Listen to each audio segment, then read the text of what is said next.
Muy buenas noches a todas y todos.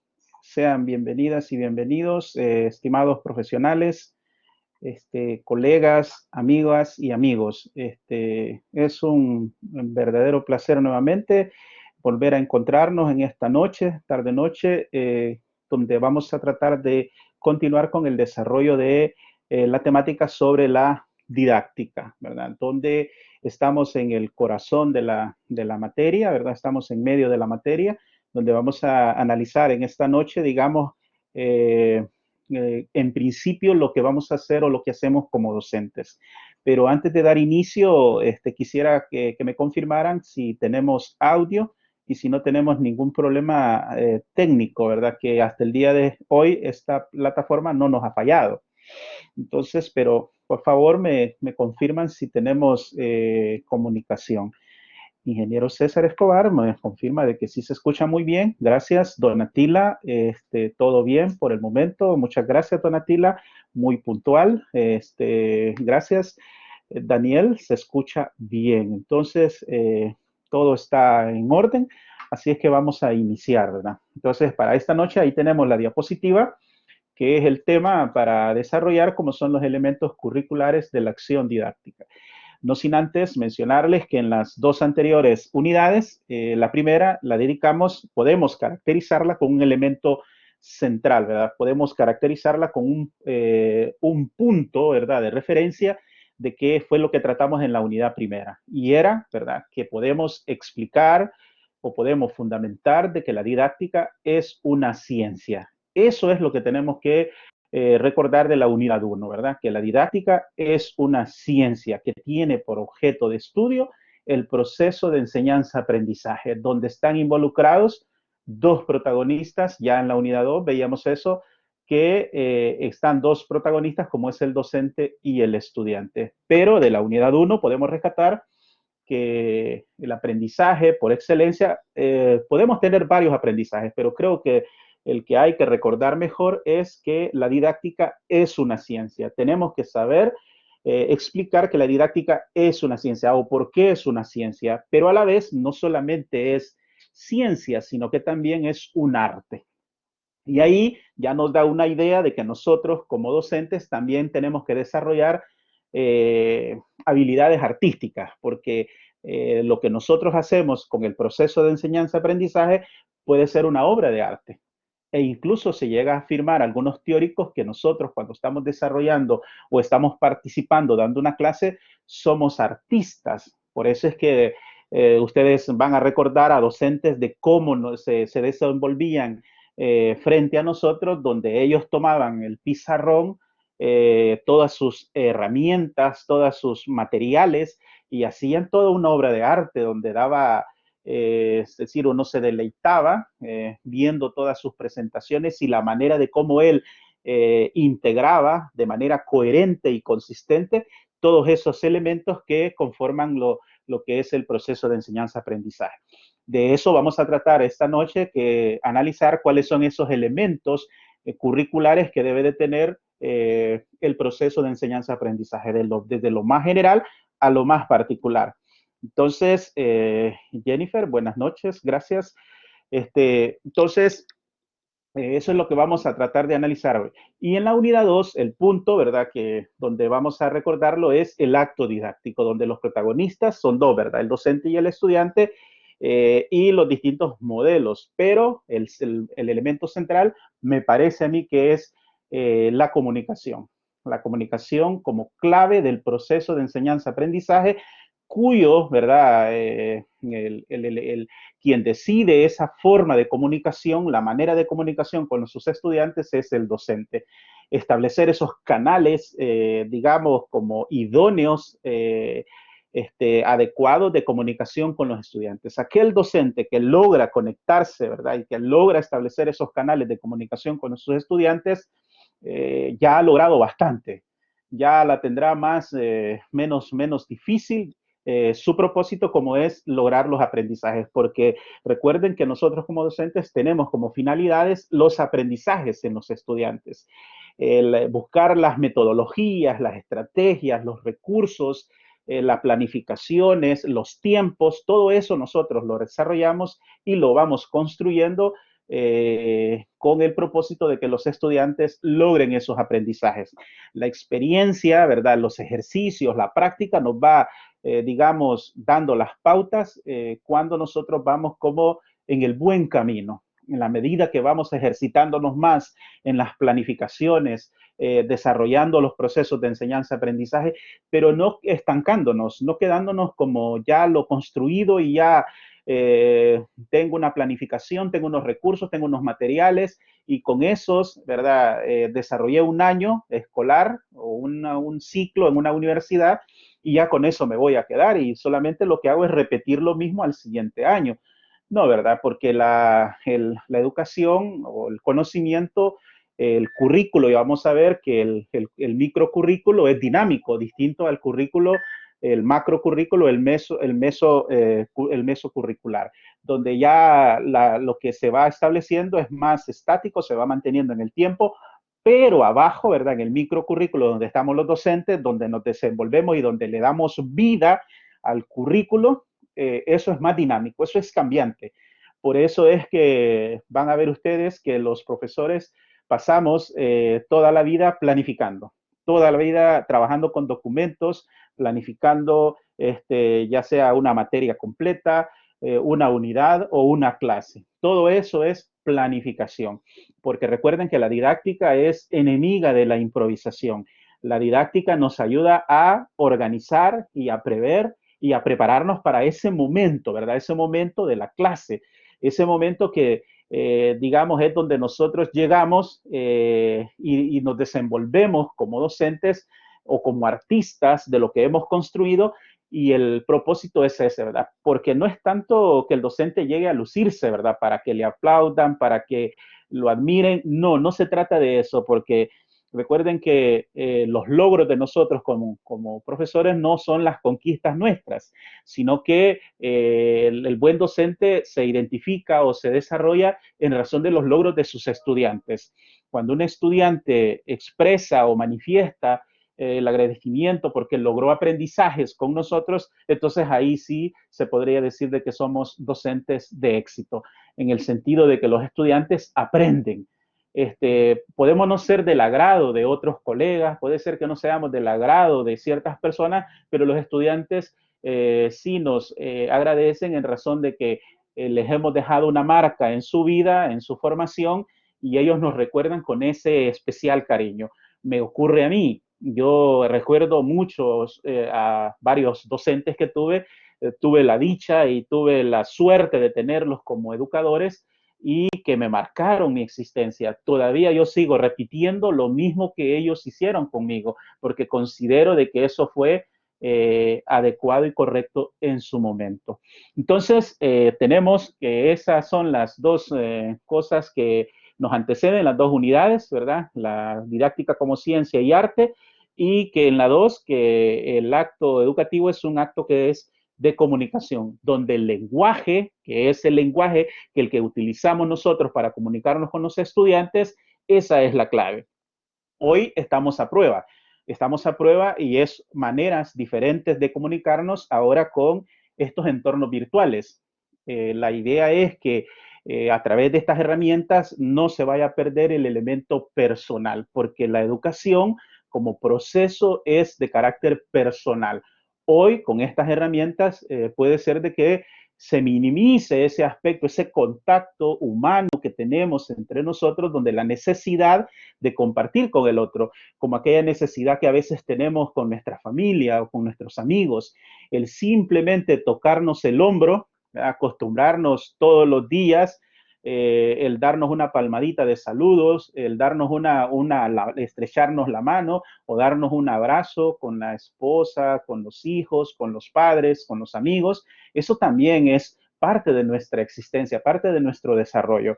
Hoy por hoy que estamos pasando momentos difíciles, nos hemos distanciado, ¿verdad? Y se está generando como ese vacío personal, pero que nos hemos dado cuenta que hoy lo que nos ha acercado son estas herramientas tecnológicas. No hemos perdido todavía ese vínculo, ¿verdad? Que si no tuviéramos internet, no tuviéramos estos instrumentos, sí la tuviéramos bastante difícil en cuanto a la interacción con nuestros pares. Entonces, el proceso de enseñanza-aprendizaje, por eso es humano y por eso es necesario tomar en cuenta esas, digamos, esos aspectos, esas dimensiones que son del ser, ¿verdad? En cuanto a la sensibilidad que tenemos como seres humanos, hoy con estos procesos se está viendo mermada. Por eso la ministra de Educación ha recomendado, ¿verdad?, a sus docentes del sistema educativo nacional tener cuidado del trato de los niños, porque los niños son los que están, digamos, sufriendo más las consecuencias de ese distanciamiento,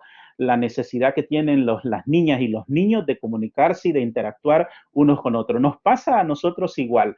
Desde que fue esta pandemia ya no hemos tenido ese contacto con estudiantes, con colegas docentes, donde es necesario, ¿verdad? Porque eso también es parte de nuestro desarrollo como personas. Y la educación busca eso, el desarrollo integral del ser humano.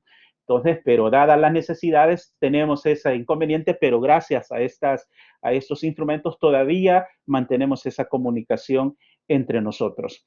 Así es que vamos a dar inicio, ¿verdad? Eso para hacer un recordatorio y vean cómo a través de esta estructuración de selección de contenidos y estructuración de contenidos, tiene un propósito para que ustedes también vayan adquiriendo una formación sólida, digamos, muy consistente y muy actualizada. Entonces, para esta noche tenemos los elementos curriculares, un elemento más, ¿verdad?, del proceso de enseñanza-aprendizaje, donde la didáctica como ciencia y arte, el acto de la comunicación, donde el lenguaje cumple una función importante. El lenguaje es tan, digamos, es el elemento central como lo es para un abogado, ¿verdad?, para un agente de negocios. El lenguaje es la clave. Ya aquí pueden servir mucho las personas que estudian, digamos, esto de la lingüística, ¿verdad? Donde vamos a ver la sintaxis, la semántica y todas esas áreas del estudio de la lingüística donde tenemos que hacernos como muy conocedores de ese proceso o de esos conocimientos técnicos científicos del lenguaje, porque esa es la herramienta que utilizamos para poder transmitir o poder socializar nuestros conocimientos con otras personas, ya sea colegas docentes o estudiantes. Y el conocimiento científico llega a través del lenguaje también. Hay que tomar en cuenta eso, ¿verdad? El desarrollo científico, también el canal que utilizamos es la comunicación. Entonces, tenemos aquí nuestra agenda de la noche, como es el currículo y los niveles de concreción, es decir, qué es el currículo y cómo se aplica. Los fines y objetivos de la educación nacional también los vamos a estudiar, ¿verdad? Otro del segundo tema. El tercero son los elementos de la programación, ¿verdad?, que es ya en sí, digamos, la parte intermedia, ¿verdad?, de los documentos curriculares, porque tenemos el currículo, la programación, donde ya el docente comienza como a ejecutar su trabajo, ¿verdad? Comienza como a planificar lo que va a hacer durante el proceso de enseñanza-aprendizaje. Y a eso es lo que nosotros le llamamos como programación. Y están también las metodologías didácticas que se refiere a cómo enseñar, ¿verdad? ¿Qué es cómo voy a hacer para enseñar? Y ahí tenemos que nosotros conocer de las distintas metodologías para lograr los aprendizajes. Las metodologías de la enseñanza se estructuran ¿verdad?, para lograr esos aprendizajes. Y asimismo está la temporalización como otro de los elementos de la programación que es necesario dedicar un tiempo. Así como esta sesión que tenemos cada semana, tenemos una hora para desarrollar esta temática y ya está esto como estructurado. Hay detrás de todo este sistema una cantidad de pedagogos, especialistas en educación, y han considerado de que el tiempo, digamos, necesario y suficiente para poder desarrollar la temática por unidad, de acuerdo a su contenido, es 45 minutos más 15 minutos de preguntas y respuestas, de tal manera de que ese es el tiempo suficiente para poder interactuar sobre el contenido de la unidad. Y luego, y finalmente, está el talón de Aquiles de la educación, el elemento o la base, o digamos, el área más débil de la docencia o incluso del mismo proceso de enseñanza-aprendizaje, donde tienen mayor complicación. Yo siempre lo he considerado que el área más difícil de nosotros como docentes es la evaluación, ¿verdad? Donde nos preguntamos primero qué evaluar, cómo evaluar, cuándo evaluar, por qué evaluar y para qué evaluar. Se aplican esos 4 caballos metodológicos que los desarrolló Aristóteles, y cada vez que nos vamos a enfrentar a un nuevo objeto de conocimiento, nos planteamos esas 4 preguntas que nos llevan, ¿verdad?, a apropiarnos de manera adecuada y correcta de un nuevo objeto de aprendizaje. Entonces, aquí se plantean en la evaluación. Ya repito, qué evaluar, cómo evaluar, por qué evaluar y para qué evaluar. Generalmente todos estos documentos curriculares los proporcionan las instituciones educativas. Nosotros como docentes solo llegamos como a ejecutar, pero ya con una maestría, que ustedes tengan una maestría, ustedes ya estarían en la capacidad, en la competencia, en la medida de que ustedes avancen y profundicen más en esta temática, ustedes ya estarán preparados para ser, digamos, asesores pedagógicos de estas instituciones, porque ya sabrán cómo redactar objetivos educativos o instruccionales, o cómo seleccionar y organizar contenidos, cómo redactar, digamos, competencias también, que ahora hoy en día esa es la forma más conocida, que los sistemas educativos ahora basan sus documentos curriculares y los procesos de enseñanza-aprendizaje para la consecución de competencias. Hoy por hoy, esa es como lo más que suena, ¿verdad? Que los propósitos de las instituciones educativas es formar, ¿verdad?, personas o profesionales con competencia, que las personas sean competentes. Entonces, todavía, digamos, se escucha bastante sobre ello, y ya los objetivos han mermado su gran importancia, y ahora incluso hay planificaciones didácticas donde no están objetivos, no van a haber objetivos, sino que lo que se va a ver nada más son competencias, pero que han sido sustituidos por ellos. Sin embargo, vamos a decir que todavía no han sido como excluidos o, digamos, como quitados la formulación de objetivos. Todavía sigue siendo importante porque los tiene el currículo. Así es que esa es nuestra agenda para hoy, y vamos a empezar con nuestra reflexión, ¿verdad? ¿Por qué es importante el estudio de los elementos curriculares de la acción didáctica? Bueno, porque me permite la construcción científica, ¿verdad?, de la redacción o la construcción o la elaboración de planificaciones. Ya puede ser de que me sea útil para planificar un año escolar, todo un año, en razón de los tiempos, o bien la organización o planificación de un semestre, en el caso de las universidades que ejecutan sus procesos de enseñanza-aprendizaje por ciclo, ¿verdad? No como así como el sistema nacional educativo, donde se planifica para todo el año. Pero también se pueden hacer planificaciones trimestrales, se puede organizar o planificar unidades o el plan de clase o el guión de clase que nosotros hemos hecho o escuchamos decir a las personas que se dedican a la docencia.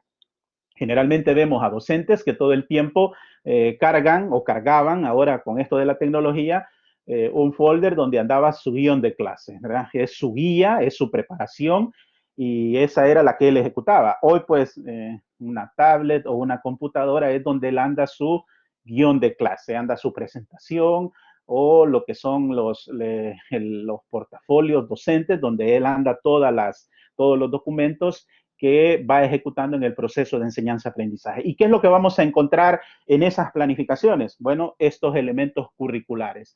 Vamos a saber cómo están estructurados, ¿verdad?, desde el principio, y cómo concluye. Entonces, esos elementos curriculares, toda planificación, toda programación debe de contenerlos. Entonces, para ir viendo uno a uno, ¿verdad?, y cómo se hace para construir cada uno de ellos, como los objetivos, ¿verdad?, la metodología, los recursos, los tiempos, las evaluaciones como elementos curriculares.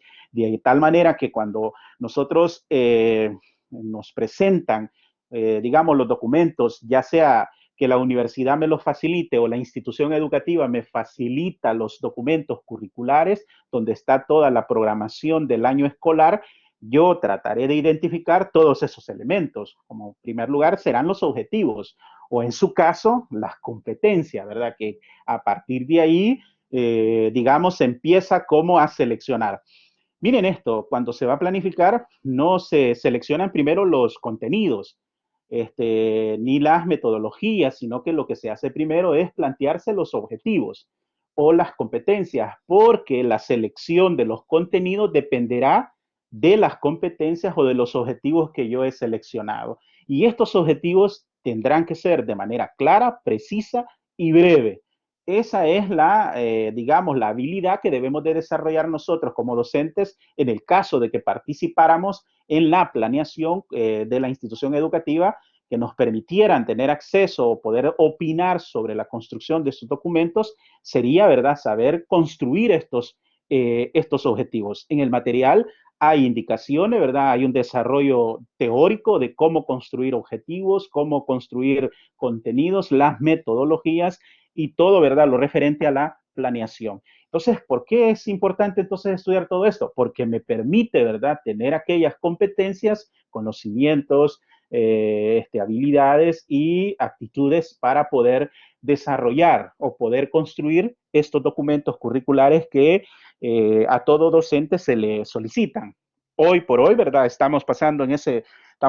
Recién pasamos por ese proceso en las universidades de que ya se inició el ciclo y ahora las universidades mantienen también esta modalidad virtual y los docentes han estado todos estos días atrás construyendo toda esta planificación didáctica, ¿verdad? Algunos elementos ya se los facilita o se los proporciona la universidad. Lo único que va a hacer el docente es, digamos, si tiene espacio de decisión, de que va a seleccionar, por ejemplo, en cuestiones didácticas en cuanto a las metodologías o en cuanto a las acciones que va a hacer el docente en la clase. Pero ya la universidad ya le da los contenidos, ya le da las competencias, ya le proporciona la estructura que va a tener, digamos, el documento o la planificación, porque cada institución educativa cuenta con modelos, ¿verdad? Con modelos de redacción de planificaciones. Entonces, ahí el docente nada más lo que hace es adherirse, ¿verdad?, a la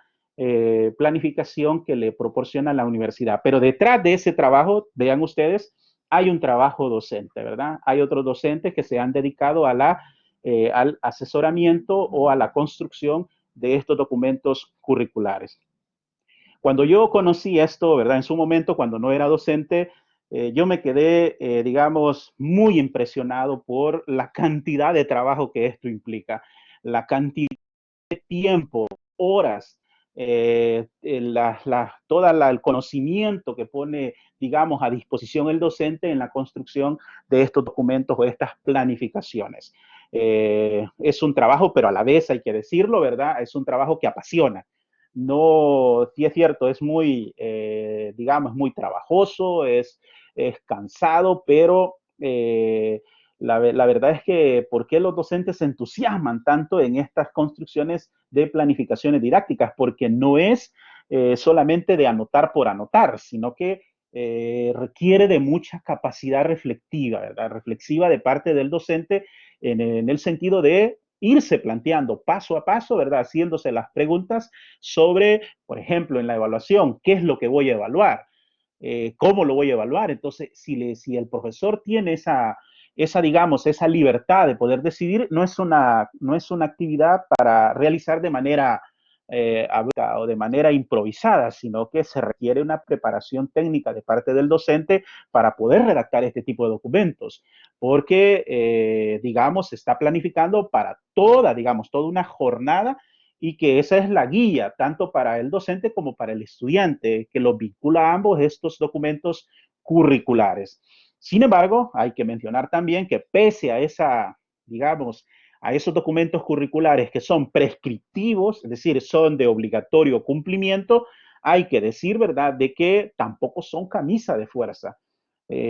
Yo estoy en contra, ¿verdad? Salvo personas que estén en desacuerdo, yo siempre he estado en contra, ¿verdad? De que las planificaciones deben de ser camisa de fuerza, que deben de cumplirse al pie de la letra, porque esto impide, digamos, el desarrollo del conocimiento. Jamás una planificación didáctica puede, ¿verdad? Puede verse como camisa de fuerza y que el docente tendrá que ajustarse, ¿verdad? Literalmente a esa planificación, porque eso nada más es una proyección, pero uno no sabe con qué se va a encontrar en la práctica y esta planificación puede ser de que me lleve por otros caminos. Entonces, ¿verdad? Las planificaciones curriculares, porque he visto docentes que sí se dan mucho, ¿verdad? Son muy entregados a la literalidad de las planificaciones y no se salen de ese marco. A veces los estudiantes piden a gritos incluir otros temas que son de interés de ellos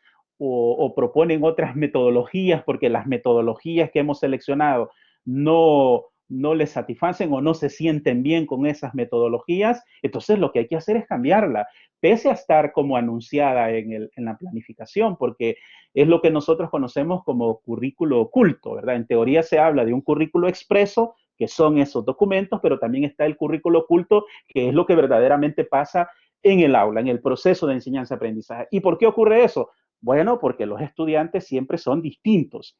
De repente hemos tenido grupos de estudiantes donde mi proceso de enseñanza-aprendizaje ha sido lo más sencillo que ha pasado. Fue un semestre donde no tuve ni mayor esfuerzo porque todos los estudiantes eran estudiosos, responsables, eran proactivos, etcétera, ¿verdad? Pero luego nos enfrentamos a estudiantes donde verdaderamente demostramos nuestras habilidades o nuestras vocaciones docentes con aquellos que tienen dificultades de aprendizaje, que es a quienes debemos dedicarles más tiempo, ¿verdad? Son los con los que vamos a trabajar aún más, pero en la práctica vemos profesores sin formación que los estudiantes que no asisten a clases, que no participan, pues el profesor son a los que menos atención les ponen, cuando debería de ser al revés. Los buenos estudiantes no requieren de nuestra atención. Eso solamente es un acompañamiento, ¿verdad? Una orientación, pero nosotros tendríamos que enfocarnos más en aquellos estudiantes que más lo necesitan. Me pareció interesante una propuesta que hacía Alejandro Woodman, creo, de Football Forever, que sonó bastante, me llamó la atención su propuesta en el sentido de que el sistema de becas fuera entregado no a los estudiantes que son excelentes, sino que las becas fueran entregadas a los estudiantes que tenían problemas de aprendizaje. Entonces me llamó la atención porque creo yo de que es incluso hasta algo de justicia habría en esa propuesta. Entonces, bueno, vamos a comenzar, ¿verdad? Con nuestro primer tema, como es el currículo. ¿Qué es el currículo? ¿Y cuáles son sus niveles de concreción? Esa sería como el primer subtema a desarrollar. Lo primero que vamos a tratar de acercarnos es a qué vamos a entender como currículo, ¿verdad? Entonces, ahí tenemos una propuesta, tenemos una definición de qué entenderíamos como currículo, ¿verdad? Y aquí dice en la diapositiva que es el diseño de los lineamientos que en un país se emplearán para brindar atención educativa a los miembros en específico. Es de carácter obligatorio y prescriptivo. Bueno, el currículo vamos a decir que es una decisión de país. ¿Y quiénes son los que toman estas decisiones? Ya lo mencionábamos en la primera sesión, que el currículo, ¿verdad? En nuestro caso, en nuestro país, es decidido, es estructurado, ¿verdad? Es conformado por el gobierno. El Ministerio de Educación, en nuestro caso, pertenece al Ejecutivo, donde la autoridad máxima es el presidente. Entonces, los presidentes son los que deciden el contenido de los currículos, la construcción del currículo. Así como actualmente estamos, inmediatamente que llega al poder el actual presidente, cambia el currículo del país. Ahora se llama Plan Cuscatlán, ¿verdad? Inmediatamente. Y siempre ha sido así. Llega un nuevo gobierno, llega un nuevo gobernante y cambia el currículo. Entonces, ahí nosotros, ¿verdad? En el sistema educativo nos vamos adaptando y vamos cambiando según el gobernante que va llegando. Entonces, hay, digamos, un componente político tremendo, ¿verdad? En el contenido del currículo. Y ese currículo, ¿verdad? Con ese componente político, va descendiendo de lo general a lo más particular y ahí hablamos de los niveles de concreción. Allí hablamos de 3 niveles, ¿verdad? Vamos a hablar de 3 niveles que nos habla el material, como es el macrocurricular, el mesocurricular y el microcurricular, que en nuestro sistema, ¿verdad? No está dividido en 3, sino que está en 2 nada más, donde incluye, ¿verdad? En una sola área, en un solo componente a los 2 primeros y en un segundo, o digamos el tercero, que es el microcurricular. Entonces, todos esos, ese macrocurrículo, ¿verdad? Que es elaborado por, como ya les decía, ¿verdad? Por el país. Nosotros decimos país, pero pongámosle nombre y apellido, ¿verdad? Lo deciden los gobernantes, porque el Ministerio de Educación, en nuestro caso, está en el Ejecutivo, por lo tanto, responde, digamos, a las políticas del gobierno en turno, que en este caso es del actual presidente. Y, ¿verdad? Como es de carácter obligatorio y es prescriptivo, esto lo que significa es que estamos obligados a cumplirlo. Ese currículo que es creado por el Ministerio de Educación desciende, ¿verdad?, a todos los centros educativos y ahí se vuelve de carácter obligatorio todas esas propuestas o todas esas intenciones que están en el currículo, en lo macrocurricular. Y recuerden de que tiene un componente bastante, ¿verdad?, elementos políticos. Pero claro, ¿verdad?, están descritos como propósitos científicos, sociales, económicos, culturales, etcétera.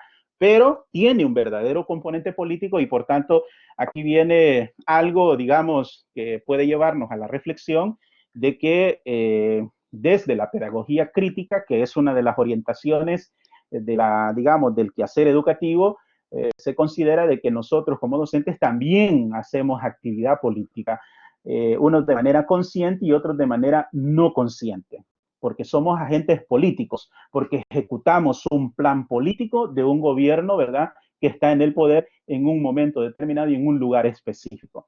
Entonces eso nos puede llevar a la reflexión, pero digamos, ahí ustedes pues pueden darle más reflexión a esto que acabo de decir.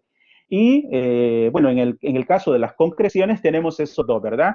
Las dos dimensiones, que es el macrocurricular y el mesocurricular. Esas dos, digamos, esos 2 niveles del currículo donde va descendiendo tienen la característica de que son más estáticos, es decir, que no cambian mucho.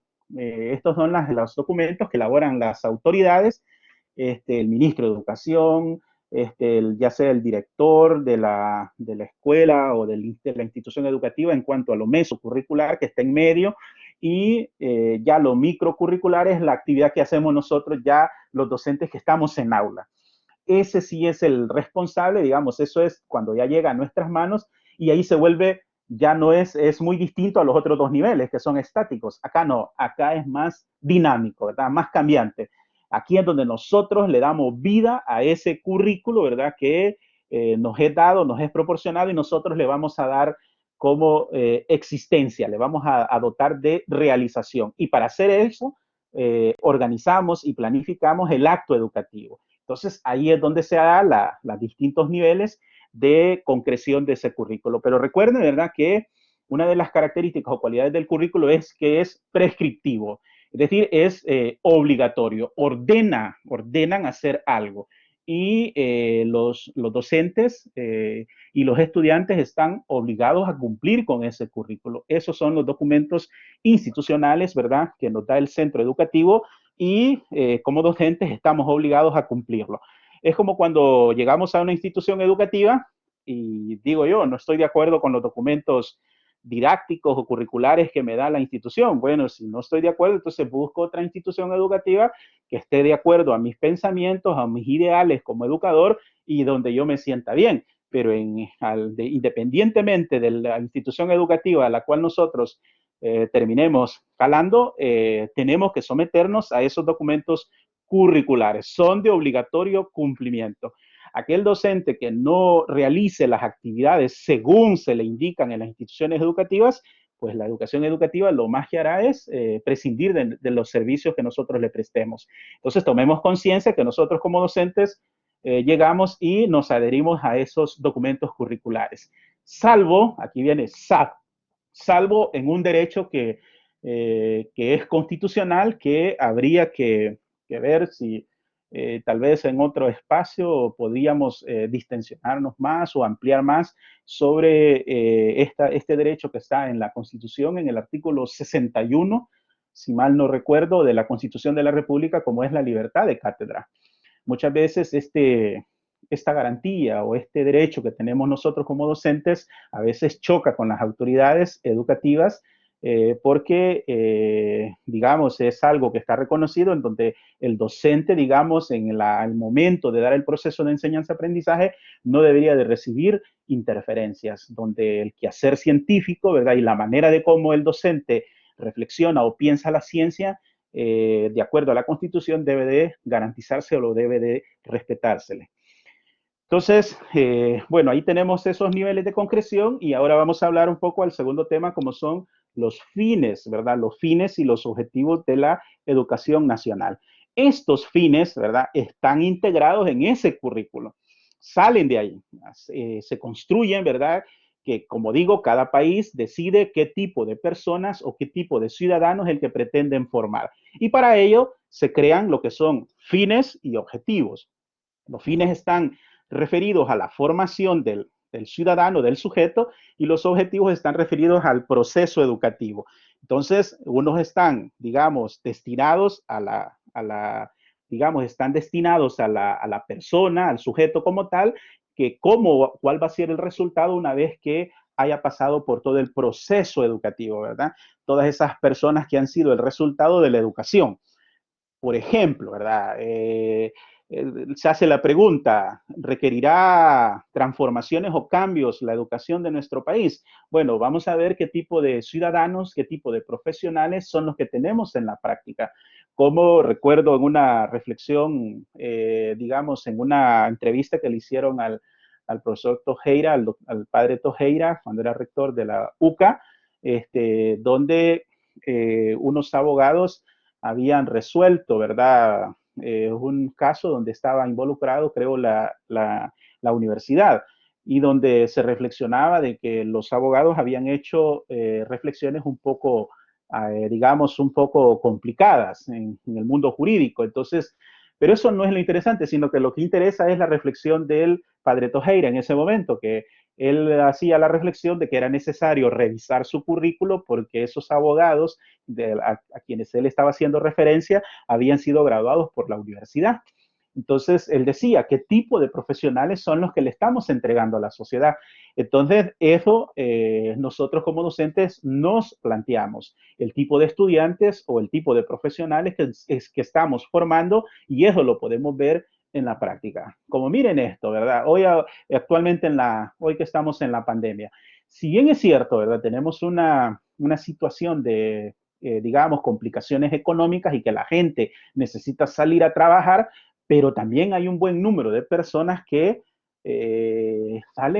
están saliendo nada más por desobedecer el cumplimiento a las órdenes, el cumplimiento a las indicaciones estatales o gubernamentales, no se están cumpliendo y muchas de estas personas han sido el resultado del proceso de enseñanza-aprendizaje. Estas personas a veces han sido, digamos, habilitadas, ya sea en nivel básico, en nivel medio o superior, y se ven esas actitudes irracionales, incluso en la conducción de vehículos o los comportamientos en los centros, en los supermercados o en la calle al momento de conducir, y ahí podemos ver el reflejo de nuestra educación. Entonces, claramente ahí los que somos docentes nos preguntamos, ¿verdad? Bueno, ¿y esta persona que fue a la escuela, ¿verdad? Lo tuvimos 9 años, ¿verdad? Digamos, en el sistema, y luego pasó al sistema de educación media otros 3 años, luego salió de la universidad y no hemos logrado transformar a esta persona, no lo hemos logrado educar o formar para vivir en la convivencia, de que sea un sujeto tolerante, que sea un sujeto, digamos, con buenos comportamientos. Entonces, todo esto se cuestiona el sistema. Y esto es el currículo el que tal vez no está funcionando y por lo tanto es necesario de revisión. Y ahí es donde viene y se plantean estos objetivos. Pero veamos un poco cuáles son estos objetivos. Estos objetivos, los fines y los objetivos de la educación, los vamos a encontrar de manera expresa en la Ley General de Educación. En el documento ahí se les ha incrustado la ley para que la descarguen y la revisen, ¿verdad? Ya ustedes ya pudieron haber leído ahí que está en el artículo 2 y el artículo 3. En el 2 están los fines y en el, 2 en el 3 están los objetivos de la educación. Que los fines que están en el artículo 2 es una copia literal, ¿verdad? Es una copia literal del artículo 55 de la Constitución de la República. Entonces, recuerden que también nuestra función docente, también hay una área que se llama legislación educativa. Debemos de conocer todas aquellas prescripciones o aquellas regulaciones del acto educativo. Y una de ellas está aquí, ¿verdad? Lo que es los fines de la educación.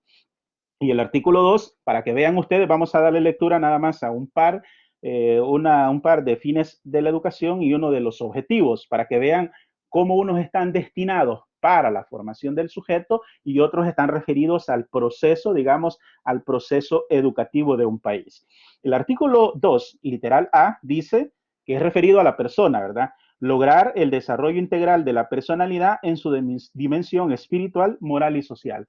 Eso, ¿verdad? Son los propósitos que se plantea, ¿verdad? Los fines que se plantea la educación. Significa que una vez que la persona ha pasado todo el proceso de enseñanza-aprendizaje, esta persona será, ¿verdad? Deberá asumir o deberá tener una personalidad donde se haya tenido un desarrollo espiritual, moral y social. Tenemos una persona con todas estas conductas o estas actitudes que va a haber reflejado una personalidad. Y uno de los objetivos de la educación es desarrollar el máximo posible el potencial físico, intelectual y espiritual de los salvadoreños, evitando poner límites a quienes puedan alcanzar una mayor excelencia. Estos objetivos son los que vamos a ponerle atención nosotros con la planificación, los documentos curriculares, la programación o la planificación que nosotros vamos a hacer es para lograr el desarrollo de estos objetivos generales, porque van así, ¿verdad? De los objetivos generales a objetivos, digamos, parciales y los objetivos específicos. Entonces, va así como descendiendo, ¿verdad? De lo más general a lo más particular. Algo parecido así como los razonamientos de lógica que le llaman inductivos. Entonces, aquí tenemos ya una manera de ver que el educación tiene fines y tiene objetivos. Entonces, aquí están plasmados y nada más es como de estudiarlos, leerlos y reflexionar cada uno de ellos para ver de qué manera, cuando estoy yo desarrollando un proceso de enseñanza-aprendizaje, cuál de ellos, cuál de estos objetivos y cuál de estos fines estoy logrando con lo que estoy planificando. Porque la planificación no es, como decía, sentarse y empezar a redactar sin ninguna orientación. Toda esa planificación o programación que nosotros realizamos, incluso ya en lo microcurricular, si yo pongo a un estudiante, le doy unos contenidos de lectura, lo pongo a hacer determinadas actividades y le dejo determinadas tareas y le hago una evaluación, todo eso yo tengo que reflexionar que qué es lo que estoy logrando con esas actividades, con ese acto didáctico, cómo estoy consiguiendo, qué parte del objetivo es el que yo estoy logrando con esas actividades que está haciendo el estudiante. O no las pienso. Esto sería el peor de los casos, que un docente planifique estas actividades y no tome en cuenta, digamos, estos fines y estos objetivos. Entonces, aquí tenemos, en primer lugar, podemos ir haciendo esa como relación entre fines y objetivos y cuáles se vinculan unos con otros. Entonces, eso, ¿verdad? En cada país provienen o salen del currículo, ¿verdad? Entonces, todos esos fines y esos objetivos salen del currículo y esos son de manera expresa. Y como decía anteriormente, estos son de carácter prescriptivo. Miren esto, si está en la Ley General de Educación y que se derivan desde la Constitución de la República, entonces, ¿qué significa eso? Que estamos obligados a cumplirlos. Es decir, estamos vinculados a conseguir esos fines de la educación. No podemos decir que no las vamos a cumplir. Entonces, porque lo que está en la ley, ¿verdad? Más que todo en la Constitución, son de obligatorio cumplimiento. Entonces, vamos ahora a entrar ya en la materia, ¿verdad? Como es el corazón de la didáctica, como son los elementos de la programación. Estos, ¿verdad? Están referidos a, digamos que serían los siguientes, los elementos de la programación, que estos son los que debe de contener toda programación, como son los objetivos, los contenidos, la metodología, los recursos, la evaluación y los tiempos. Que en esto primero de los objetivos, ya les decía que las instituciones educativas que están basando sus enseñanzas bajo el enfoque de competencias y ahora bajo el enfoque socioformativo, entonces ya no nos están hablando tanto de objetivos, sino que nos están hablando ya de la construcción de competencias. Es más, las competencias también tienen una estructura, tienen una manera, tienen unos elementos distintos a los objetivos. Entonces hay que aprender a redactar competencias.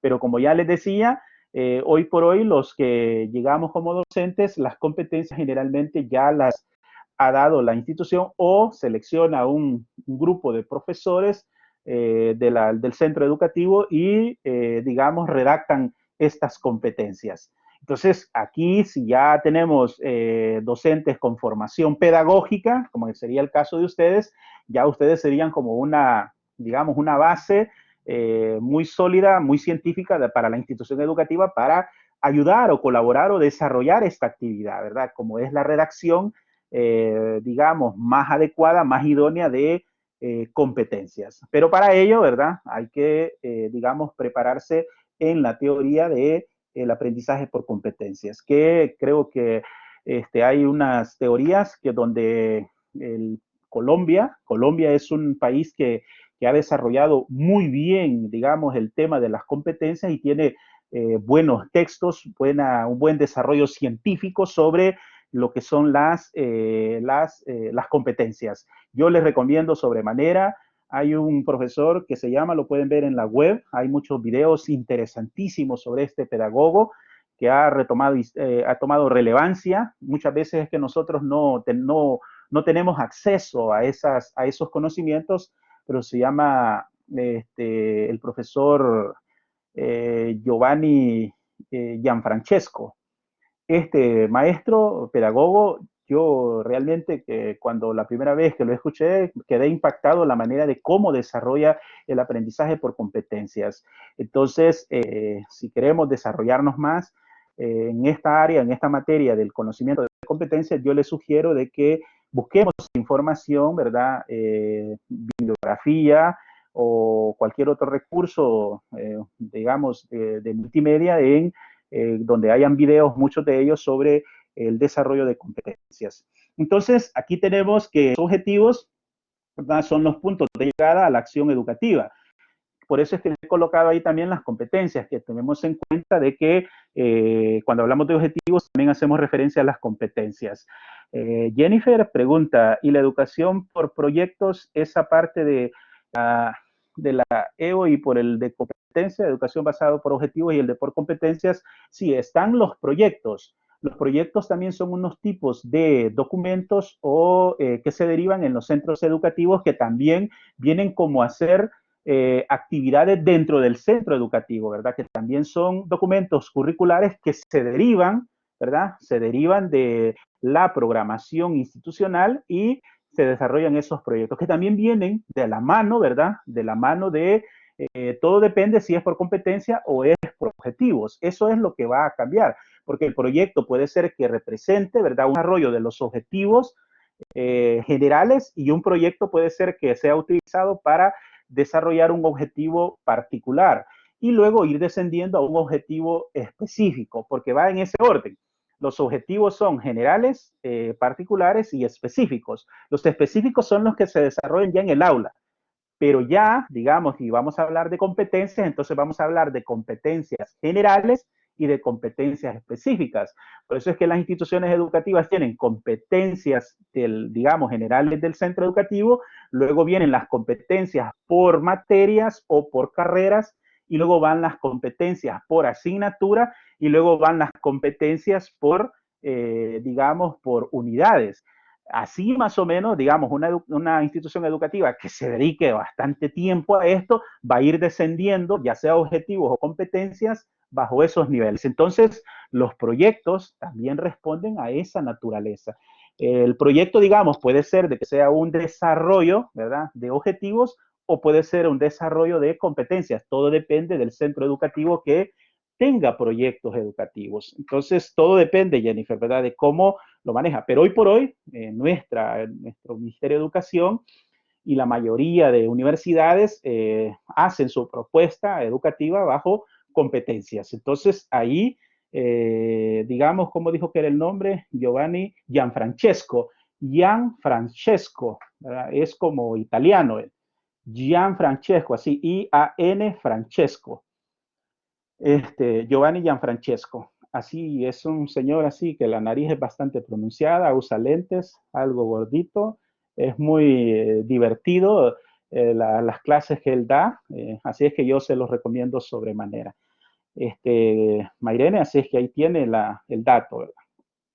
Si no, pues yo voy a ver de qué manera también les puedo agregar algún link de algunos videos que yo he visto que me parecen interesantísimos de parte de él.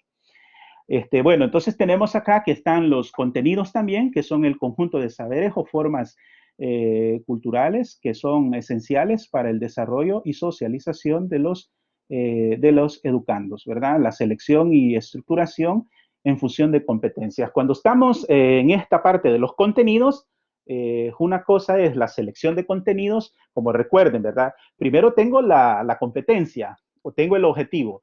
Y para conseguir esa competencia o esos objetivos, voy a seleccionar unos contenidos.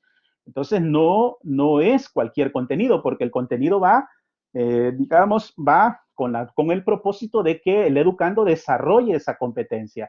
Una vez que ya seleccioné los contenidos, tampoco es que los voy a desarrollar así como van cayendo, sino que tengo que ver cuáles irán primero, cuáles irán en segundo lugar, cuáles irán en medio y con cuáles voy a concluir. Entonces, todo esto es una tarea bastante ardua para los docentes. Yo ya he estado en esas actividades de primero, digamos, planificar una carrera. Solamente he llegado a nivel de carrera, digamos, planificar una carrera y estructurar, seleccionar contenidos. Primero, ¿qué contenidos son los que vamos a desarrollar con los educandos? Y una vez que hemos seleccionado los contenidos, luego vamos a organizarlos. O sea, ¿qué órdenes van a tener estos contenidos? Así como esta maestría también. Las unidades didácticas que ustedes están desarrollando, esto ha sido un trabajo de un grupo de docentes especialistas que han ido como organizando esto y yo he escuchado a varios de ustedes de que los aprendizajes son formidables. A mí me parece que este trabajo que ha hecho esta maestría es muy formidable. Ha sido, creo yo, que los aprendizajes son evidentes. Miguel Ángel Llanes dice, depende del orden lógico o por complejidad. Correcto, ¿verdad? Ahí estamos en el documento, lo dice, ¿verdad? Los criterios que vamos a utilizar al momento de organizar esos contenidos. Donde lo lógico, ¿verdad? Aquí, como en la escuela aristotélica, en la antigua Grecia, y es una asignatura que nosotros la hemos dejado de lado, como es la lógica. En las escuelas de filosofía griega, los estudiantes que querían estudiar filosofía, primero tenían que estudiar lógica. Entonces yo le podría decir de que no hacernos lógicos totalmente, ¿verdad? Sino que leer un poco de la base, ¿verdad? Teórica de lo que es la lógica para que podamos desarrollar ese pensamiento lógico en nuestras clases. Y al momento de estructurar estas asignaturas, esto es clave. A veces uno encuentra unas materias con unos contenidos que no tienen ni pies ni cabeza. Sucede así algo así como cuando alguien sabe cocinar y alguien que no lo sabe, que a veces tiene todos los ingredientes, tiene los mejores productos, pero la comida le queda horrible.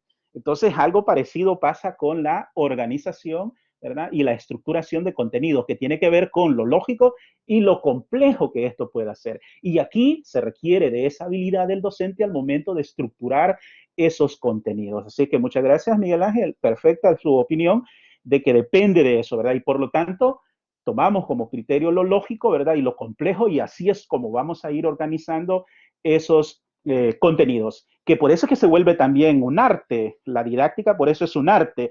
Hay personas que desarrollan tanto esta habilidad, ¿verdad? Tanta, digamos, capacidad de poder estructurar una asignatura que uno se queda como admirado esa capacidad que tiene la persona para razonar.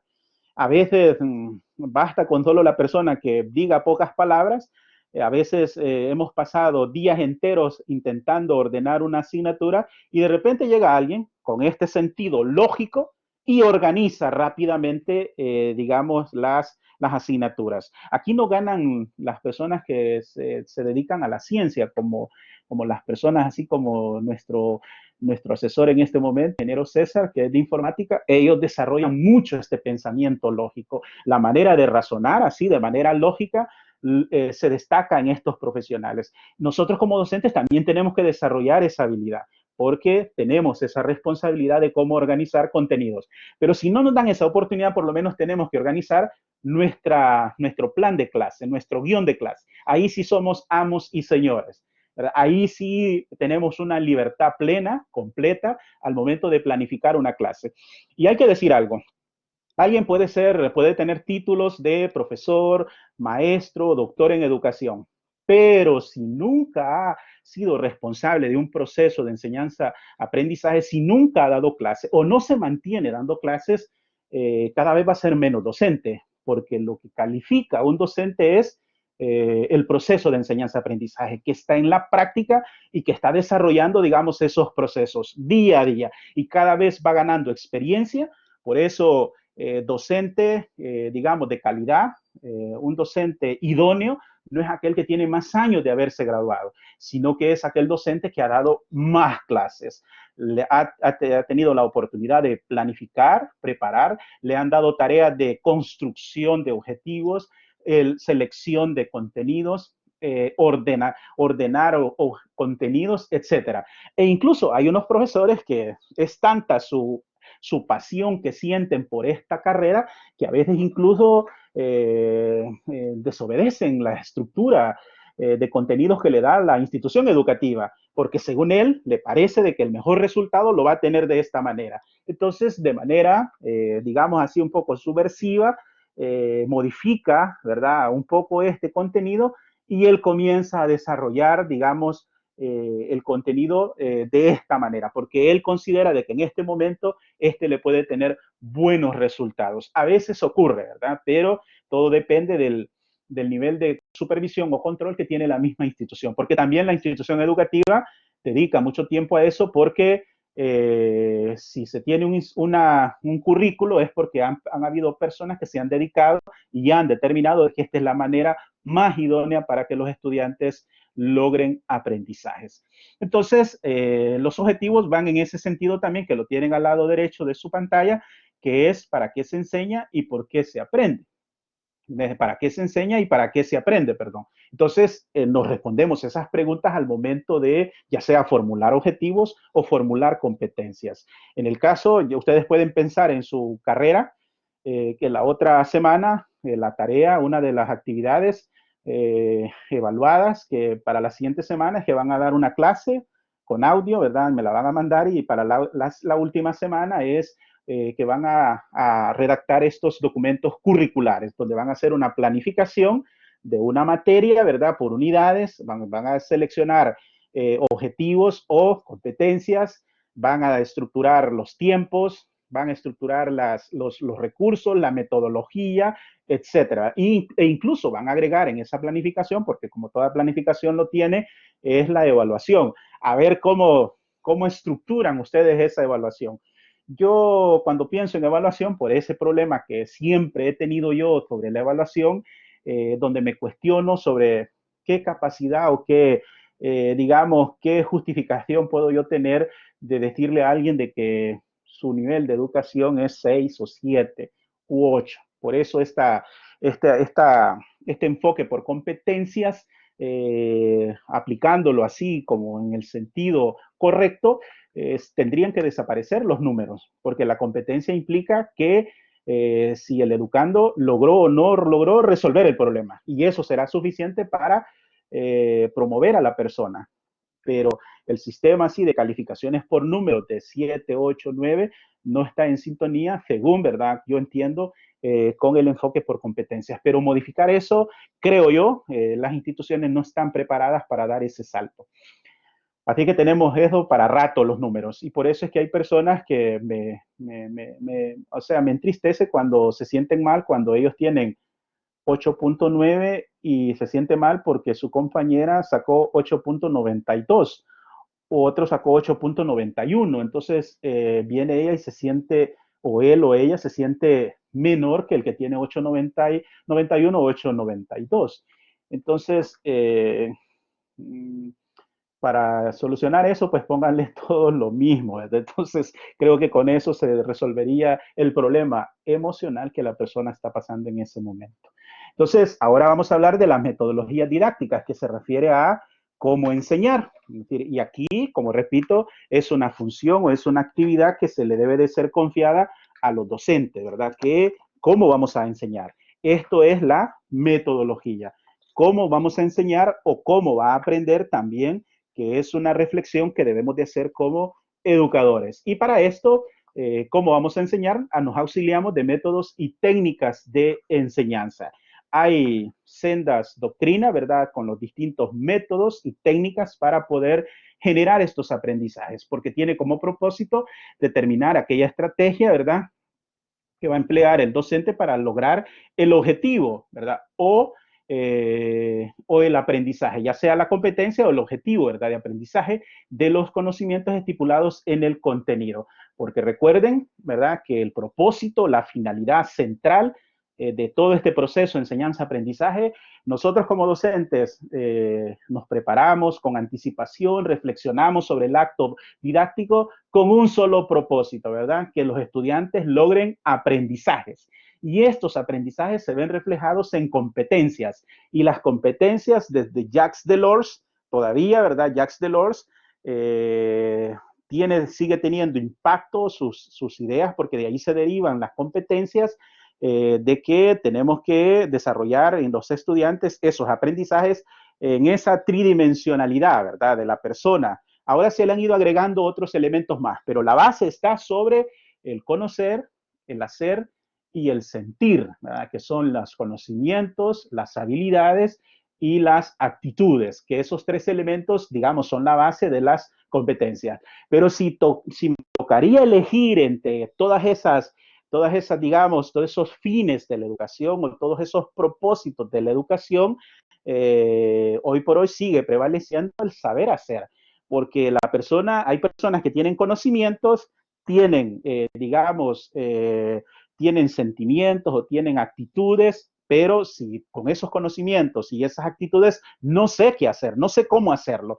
Entonces la clave, creo yo que la clave de la competencia es el saber hacer, que las personas sepan qué hacer con el conocimiento y con las actitudes que ha sido formado en las instituciones educativas. Por lo tanto, por eso es que esto del constructivismo, el aprendizaje por competencias tiene su raíz en el constructivismo, donde resalta Piaget y Vygotsky, donde el estudiante es el constructor de sus propios conocimientos y en la competencia sigue siendo igual. Y ahora en el enfoque socioformativo también. ¿Y qué significa eso? Que nosotros como docentes nada más vamos acompañando al estudiante, pero quien realmente va construyendo su conocimiento es el estudiante y él, ¿verdad? Eleva todas sus capacidades. Nosotros lo que tenemos que ayudarle al estudiante es a que él sea capaz de desarrollar todas sus potencialidades, que alcance un nivel elevadísimo, es decir, que él llegue lo más que él pueda con sus conocimientos y con sus capacidades, aquella disposición, aquel deseo de aprender que él tenga. Entonces, digamos que esa es como la clave. Y vamos a avanzar porque ya está la temporalización, que es la jornalización, que era lo que les decía de que este acto didáctico, este proceso de enseñanza-aprendizaje se da en un tiempo. Todos esos elementos que hemos mencionado, ¿verdad? Como son los objetivos, los contenidos, la metodología, los recursos, el tiempo, la evaluación. Entonces, la jornalización también es importante. Y aquí, como dijo Miguel Ángel, también, ¿verdad? Lo vamos a hacer en base a esos contenidos, En base a ese elemento lógico y de complejidad, vamos a medir los tiempos. Sobre ello, ¿verdad? Reitero, nosotros como docentes, cuando ya estamos en una institución educativa, no lo decidimos nosotros, ya la institución educativa me da los tiempos. La hora clase, ¿verdad? Ya me termina, ya me la proporciona la institución educativa y yo lo único que hago es adherirme a esa jornalización. Aunque voy a darles aquí un consejo práctico y este es el error que estoy cometiendo yo en este momento. Como es que cuando las clases están determinadas para un tiempo, miren esto, es una regla de oro respetar la hora de la clase. A ningún estudiante le es de su agrado estar más del tiempo, digamos, previsto clase, salvo excepciones, ¿verdad? Salvo excepciones que son muy pocas y son muy raras, pero generalmente los estudiantes no les gusta que los tengan más del tiempo destinado para el desarrollo de la clase. Así que la jornalización bien puede ser anual o semestral, ya decíamos que ya sea la institución educativa del sistema nacional o de la universidad, que está por semestre. También están estos tiempos previstos para el proceso de enseñanza-aprendizaje, que ya sea, digamos, todo el año o el semestre, luego vienen por unidades, que en el caso de las universidades está por cómputos, ¿verdad? Que tienen 3 cómputos, ya tienen años de tener esa estructura y como les funciona, pues no la cambian y sigue siendo la misma. Que el pregrado es así, distintos son ustedes, que ustedes nada más tienen 5 sesiones, es decir, 5 semanas por asignatura, que aquí ya cambia, ¿verdad? Entonces, todo eso está referido a los tiempos y es necesario establecerlos y eso va en pro, digamos, va en función de los aprendizajes. Y finalmente, evaluación, que era lo que les decía, que es lo más complicado, que para mí es lo más complicado del proceso de enseñanza-aprendizaje, porque hay que dotarlo de justicia. A mí me parece que la justicia en el proceso de evaluación es clave. Entonces es un proceso, ¿verdad?, que permite identificar, obtener y proporcionar información con el fin de tomar decisiones sobre el objeto de la evaluación, que puede ser el alumno, el currículo, el profesor o el centro. Es decir, se evalúa todo. Y además, lo que sí debemos de alejarnos de la evaluación, lo que sí es, digamos, repudiable, es que la evaluación la utilicemos para control, la utilicemos para manipulación. Eso es parte de la educación tradicional. Jamás hay que utilizar la evaluación como para controlar o manipular, porque a veces he visto, digamos, colegas que casi les veo como una alegría, ¿verdad? Disfrutan al hacer sufrir a los estudiantes en la evaluación. Lo utilizan como instrumento de amenaza, ¿verdad? Como instrumento de terror, que a mí me daba, decir, trataba yo de resolver el problema de que cuando me veían, yo veía algunos estudiantes que se ponían blancos, o sea, se ponían blancos y habían personas que, así como las personas que son de tez blanca, donde el nerviosismo se les hacen unas grandes chibolas rojas así en la cara, y a mí me sorprendía que por qué se ponían así, me preocupaba en el sentido de que veían la evaluación como amenaza, ¿verdad? Entonces, ese lenguaje, digamos, corporal es importante que lo vayamos analizando. Y ahí tenemos los tipos de evaluación, que son la diagnóstica, la formativa y la sumativa. Todavía a los estudiantes les sigue interesando nada más la sumativa, pero nosotros tenemos que trabajar, ¿verdad? Verle la importancia de todas estas otras evaluaciones que también coadyuvan al proceso de enseñanza-aprendizaje. Y ahí está como proceso, que es que se evalúa todo el tiempo estamos como evaluando. Y luego están los objetos de evaluación, como les decía, que son todo, ¿verdad? El currículo, los docentes, los estudiantes, entre ellos se evalúan, que es la coevaluación, las estrategias metodológicas, la administración que también coadyuva en el proceso de enseñanza-aprendizaje, dependiendo el tipo de administración que la institución educativa determine, así también logramos el éxito del proceso. Muchos procesos dependen del éxito, perdón, el éxito de muchos procesos de enseñanza-aprendizaje depende de la administración, ¿verdad? Son clave también en este proceso. Así es que finalmente está la tarea que nuevamente es muy sencilla de explicar, ¿verdad? Que es descargar el documento, que es un control de lectura. Lo que significa es que ustedes tendrán que leer muy detenidamente la unidad, ¿verdad? Muy detenidamente, y ahí van a encontrar las respuestas a toda esa cantidad de preguntas que se les han estructurado, ¿verdad?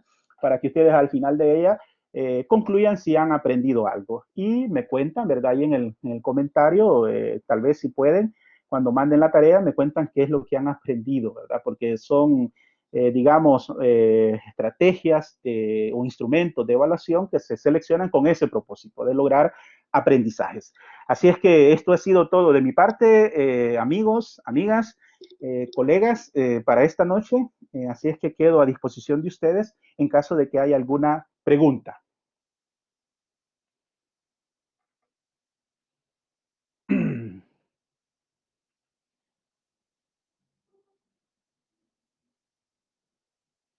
Ahora han sido, ahora entonces, ahorita han sido como estudiantes neófitos, ¿verdad? En la semana anterior fuimos estudiantes hiperdidácticos. Muy buena evaluación. Depende del orden lógico. Muy bien, Miguel Ángel, gracias. Muy buena evaluación. ¿Correcto? Es decir, de que las evaluaciones también tenemos que evaluarlas. Es lo que podríamos llamarle una actividad de metaevaluación. Vamos a evaluar la evaluación y que creo yo que también es importante. Y la planificación de educación virtual tiene variantes. Se intenta de que no. Se intenta de que no. Hoy por hoy, la planificación virtual, digamos que casi está como copiando las mismas estructuras, ¿verdad?, de las clases presenciales, porque los elementos curriculares, esos están en la teoría. Y, por ejemplo, las competencias, la metodología, los tiempos, la evaluación, todo eso está presente también en lo virtual. Lo único que cambia es la herramienta, pero de ahí sigue siendo, es lo mismo como les decía la vez pasada, que lo virtual, ¿verdad? No significa que sea una educación contemporánea o actualizada. Incluso podemos llegar a hacer una pedagogía tradicional con estas herramientas tecnológicas. Así es que cuidado con eso, ¿verdad? Porque nos puede llevar a error. El mero hecho de utilizar las herramientas tecnológicas no significa que estemos desarrollando una educación transformadora o una educación que libere o le dé autonomía a los estudiantes. Puede ser que siga teniendo esos rasgos de tradicional. Así es que cuidado con eso, ¿verdad? Que la mera herramienta tecnológica no cambia. En este caso, la planificación de lo virtual, digamos que sí presenta algunas variables, pero son más como de visualización, como los colores, las imágenes. Esto retoma, digamos, importancia. Yo cuando vi por primera vez todos estos materiales de la maestría, yo quedé impactado. Así se lo digo honestamente, ¿verdad? Quedé impactado con las imágenes, las resoluciones de las imágenes y todo eso lo predispone a uno desde un punto de vista didáctico, nos predispone a los aprendizajes.